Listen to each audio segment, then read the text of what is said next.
So welcome to tonight's seminar. Hope you are really good. Seminar 5 is on the importance of goal setting. Okay, definitely one of my most favorite subjects to talk on. So at this point by now, we should be understanding how to calculate the calorie starting point from our BMR, either our energy surplus or our energy deficit, how to calculate our calorie starting point, working out our macronutrient amounts, how to track progress, and also how to use MyFitnessPal. So if anyone has got any questions on them, do post it in the private client group and we will get straight back to you. I will get straight back to you. So yeah, never suffer in science. If you've always got any questions, always asking them, but everybody should be fully up to speed on understanding them now with what's been delivered. So before we get on to all the fun stuff, one of the most important things that we need to do is set the goal, okay?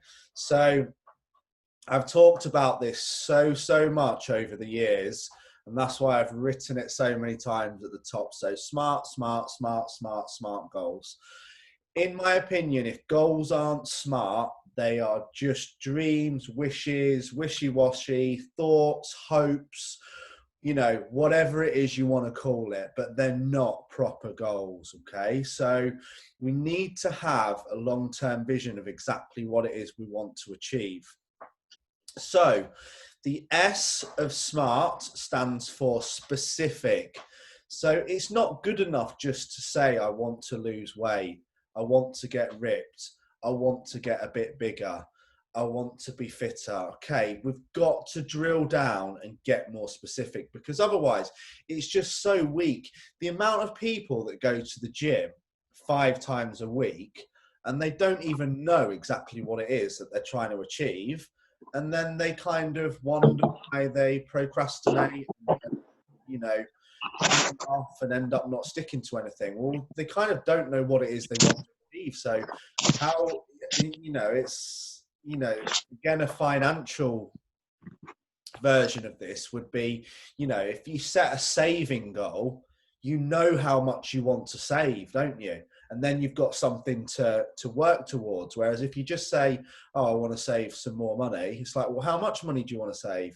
You know, so that's what we need to drill down. So I'm not massively a fan of the weight, the number being the goal, but that is a very significant goal that people set. So, you know, it could be, I want to lose 5 pounds. Okay. I want to look like Tom Coleman. I want to be able to bench press 100 kg. I want to be able to run 3 miles in 20 minutes. Okay. When we've got this direct, detailed, and meaningful goal, everything will start to take shape, okay? And another big thing is, I can't reiterate how important this is and how much emphasis I base on it and think it's important. It's actually writing stuff down, okay? Be it notes on your phone, be it on your iPad. It's just a lot more learning once we've actually taken something from the brain to a pen and written it down on paper, okay? It sticks with you. It's more meaningful. So the goal must be direct, it must be detailed, and it must be meaningful. Now, we're going to come on to the M, the A, and the R, and the T, which will pull all those areas together. So the very first thing, though, is also to pull out that why, okay? So we need to figure out what we want to achieve, exactly what you want to achieve. Write it down. And then the second thing we need to write down is why you want to achieve it. Because again, if there's no set goal, oh, I'd like to get a bit bigger. Why? I don't know really, I just would. You're never ever going to achieve that. There's no meaning, there's no direction, there's just nothing quantifiable. There's just nothing at all, okay? So get deep. What is it you want to achieve? Write it down. And what's the reason why you want to achieve it, okay? Once we've decided on that goal, we then need to make it measurable, okay? Again, one of the biggest factors in you achieving success is this, okay? So the goal must be quantifiable to track, to measure progress, and to succeed in any goal, okay? So just like food and exercise, it has to be measured from week to week to make you accountable. And if it's not, then we're not going to move towards that goal because we've got no way of assessing where we're doing, okay? So this helps you stay on track. It helps you stay motivated. And assessing your progress also helps you meet your deadlines, because when you start achieving results and seeing that you're achieving it, and you're losing weight on your check-in, or your photos are starting to look better, or your t-shirt feels a bit tighter, or you run a bit faster and you know you've taken 20 seconds off your time, that's when the excitement starts, and that's when we start believing in ourselves. And I've gone on so many times about how important believing in yourself is. So, you know, that all ties into that. The bigger picture in this, almost everything I say in every seminar somehow ties into the same thing, okay? So the questions that our measurable goal needs to address should be things like how much, how many, and how will I know when it's accomplished, okay? So, you know, how many sessions do we want to train per week? How much muscle do we want to add? How much weight do we want to bench press? You know, what size waist do we want to be? What dress size do we want to fit into by Sharon's wedding in August, okay? Measurable. So the next one that we're going to come on to, good old Sharon, is the A is for achievable or attainable, some people say, okay? So it needs to be realistic and it needs to be attainable. So every day I receive hundreds of messages on my Facebook page, and when the client gets asked, what is their goal? What do they want to achieve? Oh, I need to lose about 7 stone. Okay. Goals like that are just crazy. That's like me saying, oh, I need, you know, contacting a bodybuilding coach and saying, what's your goal, Lee? Oh, I want to be an IFBB Pro, Mr. Olympia by August next year. It's crazy, okay? Now, I don't want to kill anyone's dreams, because big goals are great, but we have to then break them down, okay? So you need to be reasonably realistic. The big thing with this is that we can then set smaller achievable goals. So when you set an achievable goal, you might be able to identify with why you've not achieved it in the past and what's going to help you achieve it this time. So if a client comes to me and says, oh, Lee, I want to lose 8 stone, I'll be like, that's really cool. Let's put that on the back burner. I would love to achieve losing 8 stone with you. But should we maybe focus on the first 8 pounds first, on a plan that you can sustain and fits around family life and, you know, doesn't disrupt your life, you know, and it's, you know, it's sustainable, you know, on a plan that you can lose 8 pounds and then you can keep that 8 pounds off, and then we can set the goal to achieve another 8 pounds. Would that be a better option? Of course, they always say yes. So we need to break it down, whatever we do. The same with muscle gain, you know, aim to add a pound of muscle. But again, let's go back and get the foundations right. So in people set goals that are unachievable, or the time frame, which I'll come on to afterwards in the next slide, is just so big that it seems so. Can you imagine getting up and going for a run every day knowing that you've got 10 stone to lose, and at the end of week 2 you've lost 2 pounds? The whole goal just seems so far away, and just, I'm never going to get there. And then, you know, we're demotivated. But had that person said, you know, month 1, I want to aim to, you know, be able to run a mile by the end of the month. I want to get my diet in check, and I want to aim to have lost 8 pounds.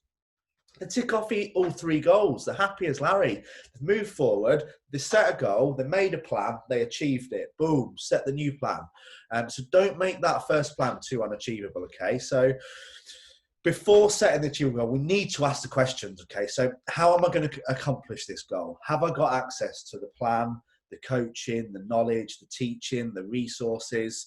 And then on top of that, how realistic is this goal? So, you know, based on other constraints such as your body type, your age, you know, your available training time. So, you know, think about whether the goal is really realistic. You know, I'm never going to be a 250-pound bodybuilder because I just simply haven't got the frame for it. Okay. I'm never going to be a WBF pro muscle physique athlete because I'm far too short and bald. So, we need to set goals that are realistic and achievable, because if we don't, you will just become demotivated. Okay. And that brings us on to R. Okay. Now, R is for relevant. Now, relevant is the one that people always forget about when they're setting. If you ask 9 out of 10 people, what's the SMART goals? They'll remember the S, the M, the A, and the T, but they don't remember the R. Okay. So the relevance means we have to ensure that the goal matters to you. James, I can see he's watching. We got quite deep talking about his goals and what he wants to achieve and what's the reasons why. And he's gone away. He's done some soul searching. He's actually written them down, and he's completely changed the reason why he wanted to achieve what it is he wants to achieve. And he'd realized that that was the thing that was possibly holding him back. Okay. So that is really, really important, because the relevance is what's going to get you to every training session. It's what's going to keep you out of the biscuit tin. It's what's going to make you get up on those cold mornings. It's what's going to make you push for that extra rep. Okay. So we all need support and assistance in achieving our goals, but it's also important to retain control over them. So make sure that, you're responsible for your own goal. We do things for other reasons, for other people, but deep down, you have to be doing it for yourself. Now, your reason might be to make your kid proud, or, to, get fit for your partner, or for your wedding, to look great in your wedding dress because you want your husband to think you look awesome. But it has to be relevant. And the questions that we need to answer when we're talking about this, is it worthwhile? Is it the right time? Does this match my efforts and needs? And am I the right person to achieve this goal? Okay. So, is it the right time? So by this, I mean, setting the goal of wanting to prep for a bodybuilding show when you've just found out that your fiance is about to have your first child. Is that the right time? No, it is categorically not. Deciding you want to be a bodybuilder as we go into COVID, is that the right time? No, of course it's not. Okay. So we need to time things correctly.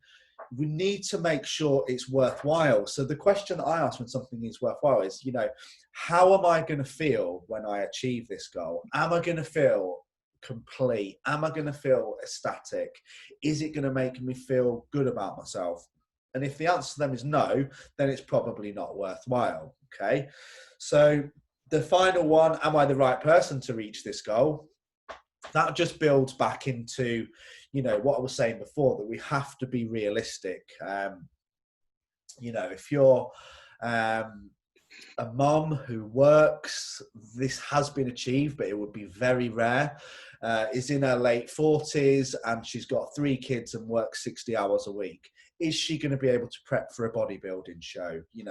Probably not. There is one lady, Veronica Reese, who has actually done that. She's 50. She's got 3 kids. She's got 3 businesses, and she's a WBFF pro. So, some people can do insanely incredible things, but you have to be realistic about, am I the right person to reach this goal? If you're 9 stone wet through and you're in your 30s, you're not going to be able to play rugby for England, no matter how hard you work, even if that's your goal. So you need to make sure you're the right person that is achievable, because if you set goals that aren't, then you just won't achieve them and you'll become demotivated. Okay. So the T is for time bound. Absolutely mega important. And if you haven't already read it, I suggest you go and get a book called The 12-Week Year. I'm just going to see who it's by, because I can't remember his name. The 12-Week Year by Brian P. Moran and Michael Lennington. It's one of the best books I've ever read. I've read it listened to it. I don't read, I listen.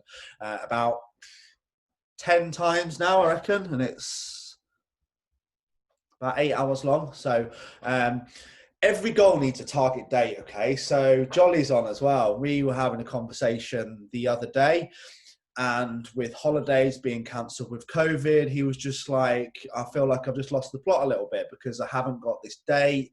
I don't know what I'm working for. I kind of know how I want to look, but I've got no deadline and I'm not feeling motivated. And we've kind of, he's going to kind of do exactly what I'm going to do, which is I was supposed to be going to Ibiza on the 23rd of June. So in my head, I'm just pretending that I am. Whether I go or not is very doubtful, but keeping that in my head is making me keep going every day. It's got me running again. It's made me realize that I need to start keeping my feet out of the fridge and stop eating like I'm on an all-inclusive, and get everything back in line, because I lost my way last week massively. Okay. So this part of the SMART goal is what helps us prevent everyday tasks from taking away from the longer term goals. Okay. So essentially it protects against procrastination. Now, the reason why the 12-week year is so good is because it makes these happen quicker, okay? It creates urgency. And the first time I read it, I was just like, oh my God, he's so right. So he starts by saying, you know, have you ever noticed when you're a business owner that as it's getting towards the year end, everyone starts working harder. Everyone wants to make their bonus. Everyone wants to make the end of year targets, you know, and the most money in the UK is made in the last, almost every big business is made in the last 3 months of the year.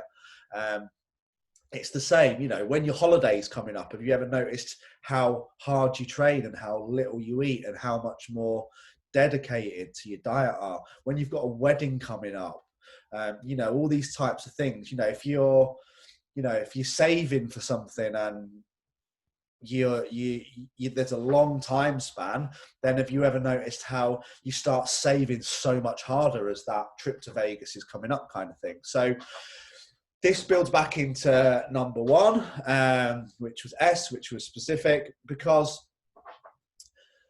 the time bound part that we discussed, that I want to lose X amount by this time, if the goal is too far, if the time is too far away because the goal is too big, then that is just a surefire way to procrastinate your life away. Okay.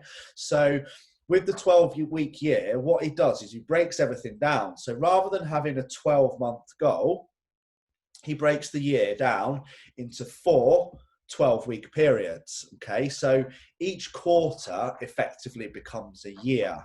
Okay. So rather than setting goals for 2020, you set goals for January to March, 90 days. You then set goals for January, for February, and for March. So the month becomes your quarter, okay? And then we set goals for the week, and then we set goals for the day. So all of a sudden, we've got these confined little things in this tight time period that we're ticking off because there's urgency. Like, you know, I want to lose 60 pounds by Christmas next year. Well, I've got loads of time to do that. You know, it's just easy. Let's just sit back and have a bit of a holiday. And it's the same with, you know, you all notice it yourself with, I need to save £1,000 for Sharon's hen party by October 2020. Well, that's ages away. So you just think, oh yeah, no, I'll be all right. I'll be all right near the time. Whereas, you know, if we went, God, I need to make sure that I've saved the £600 by this date because it's going to get pretty hairy towards the back end of that, and I'm going to have to work too hard, and it's going to be dangerous, and it's going to make me feel stressed. And if we've got a shorter time saving goal, then you're much more likely to achieve it. And then we set new goals and we move on. So you're almost like buying yourself more time, if that makes sense. Because when the goal is too far away, you will just procrastinate because you've always got that sense in your mind of, yeah, I want to achieve that, but for ages. You know, the classic one would be school, university, whatever, any form of exam. Okay.